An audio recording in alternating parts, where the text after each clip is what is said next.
சிந்து பைரவி நீ பிரமோ என்ன சிந்து வசமா மாட்டிக்கிட்டியா அப்படின்னு சொல்லிட்டு சிந்து கிட்ட போய் ரொம்ப நக்கல ஸ்னேகா பேசிட்டு இருக்காங்க. கண்டிப்பா நான் சிவாவை கல்யாணம் பண்ணதான் போறேன், அதை நீ பார்க்க தான் போற, கல்யாணம் பண்ணும் போது நீ ஜெயில இருக்கியோ எங்க இருக்கியோ யாருக்கு தெரியும்ன்றாங்க. அதுதான் தேவையில்லாத ஸ்னேகா கிட்ட பகைச்சுக்க வேண்டாம்னு சொன்னது. அதை விட்டுட்டு தேவையில்லாத என்கிட்ட பகைச்சுக்கிட்ட, அதனால உனக்கு இப்படி ஆயிடுச்சு. கொஞ்சம் கூட மனசாச்சு இல்ல, நான் சொல்ற விஷயத்த அப்படியே கேட்டேன்னா உனக்கு இப்படி ஒரு நிலைமை வந்திருக்குமா அப்படின்றாங்க. இங்க பார் ஸ்னேகா, கண்டிப்பா டாக்டர் எனக்கு மட்டும் தான் சொந்தம், யாருக்குமே நான் சொந்தமா விட மாட்டேன். அப்படியா? உன் கண்ணு முன்னாடி சிவாவை நான் பறிக்க தான் போறேன், அதுக்கு நீ என்ன பண்ண போறேன்றாங்க. கல்யாணமும் பண்ணிக்க தான் போற, அது உனக்கும் தான் தெரியும், அதுவும் முன்னாடி கல்யாணத்தை நடத்துவோம் அப்படின்ட்டு எல்லாம் சொல்லிட்டு சிந்துவை ரொம்ப இன்சல்ட் பண்றாங்க.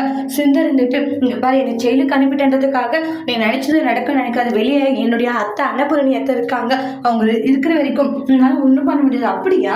அதையும் பார்க்கல சிந்துன்றாங்க. வெளியே இருந்து என்னுடைய ஆட்டத்தை ஆரம்பிக்கிற, உள்ள இருந்து என்ன நடக்கும் வெளியே அப்படின்னு யோசிச்சு பைத்தியம் பிடிக்கணும் உனக்கு அப்படின்ட்டு சவால் விட்டு சிந்துவை அசிங்கப்படுத்திட்டு போறாங்க ஸ்னேகா. சிந்து அதனால கவலையோடு இருக்காங்க.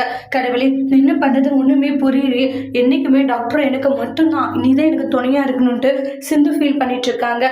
அதோட இந்த பிரமோவை முடிச்சிருக்காங்க. இனி வரக்கூடிய எபிசோட்ல என்ன மாதிரி ஒரு டெஸ்ட் வரப்போகுதுன்ட்டு வெயிட் பண்ணி பார்க்கலாம். தேங்க்யூ.